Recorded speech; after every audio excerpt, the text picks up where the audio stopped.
राज्य के सबसे होनहार मूर्तिकार को बुलाया गया। राजा भोज ने अपनी पत्नी भानुमति को राजदरबार में बुलवाया। दरबार में सभी दरबारी, पंडित कालिदास और मंत्री भी उपस्थित थे। सभी के सामने वह मूर्तिकार रानी भानुमति की प्रतिमा बनाने के लिए खड़ा हुआ। रानी भानुमति स्वर्ण सिंहासन पर आकर बैठी। मूर्तिकार उनकी मूर्ति बनाने लगा। वह मूर्ति सोने, चांदी, हीरे और बहुमूल्य रत्नों से बनाई जा रही थी। वह मूर्तिकार अपने जीवन का सारा अनुभव और कौशल लगाकर मूर्ति गढ़ रहा था। उसे लग रहा था जैसे यह उसके जीवन का सबसे महत्वपूर्ण और एकमात्र कार्य है। अगर यह मूर्ति सही नहीं बनी तो उसका जीवन अधूरा रह जाएगा। इसलिए वह पूरे मन से ध्यान लगाकर मूर्ति बनाने में जुट गया। अंततः मूर्ति बनकर तैयार हुई। वह मूर्ति इतनी सुंदर थी कि देखने वालों को प्रतीत हो रहा था जैसे वह सजीव हो, मानो वह रानी भानुमति ही हो। रानी भानुमति ने स्वयं जब उस मूर्ति को देखा तो वह भी दंग रह गईं। इतनी सुंदर मूर्ति की किसी ने कल्पना भी नहीं की थी। राजा, मंत्री और सभी दरबारी उस मूर्तिकार की भरपूर प्रशंसा करने लगे। उपहार स्वरूप उसे ढेर सारे सोने के आभूषण भेंट किए गए।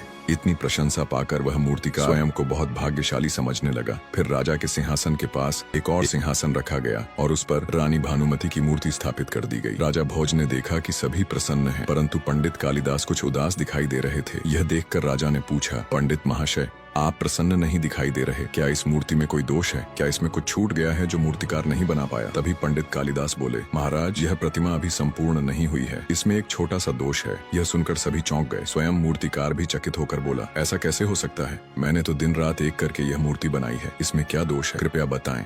राजा ने भी कहा, अगर तुम्हें लगता है कि कोई दोष है तो स्पष्ट बताओ। रानी भानुमति ने भी कहा, मुझे तो इसमें कोई दोष नजर नहीं आ रहा। मंत्री ने भी सहमति में सिर हिलाया, परंतु पंडित जी बोले, नहीं, यह प्रतिमा अभी भी पूर्ण नहीं है। मूर्तिकार ने झुंझलाकर कहा, अगर यह सही नहीं है तो आप ही बताइए कि इसमें क्या गलती है। मैंने आज तक कई मूर्तियां बनाई हैं और कहीं भी ऐसा दोष नहीं रहा। यह कहकर उसने अपने हाथ में रखी काली रंग की तुलिका जमीन पर फेंक दी। उसमें से थोड़ा सा रंग उड़कर रानी की मूर्ति की पीठ पर गिरा, जिससे एक काले रंग का निशान बन गया। तभी पंडित कालिदास बोले, अब यह प्रतिमा संपूर्ण हुई। अब यह सचमुच रानी भानुमति जैसी लग रही है। यह सुनकर राजा, मंत्री, मूर्तिकार और स्वयं रानी भानुमति चौंक गए। राजा ने पूछा, ये आप क्या कह रहे हैं? अभी तो आप कह रहे थे कि यह अधूरी है और अब कह रहे हैं कि यह पूरी हो गई। अब बताइए कि यह संपूर्ण कैसे हुई? पंडित जी बोले, महाराज, रानी जी की पीठ पर एक छोटा सा काले रंग का जन्म चिन्ह है, जिसे यह मूर्तिकार नहीं बना पाया था, इसलिए यह प्रतिमा अधूरी थी। लेकिन जब उसने अनजाने में वह काला रंग फेंका, तब वह रंग मूर्ति की पीठ पर गिर गया, जिससे वही चिन्ह बन गया।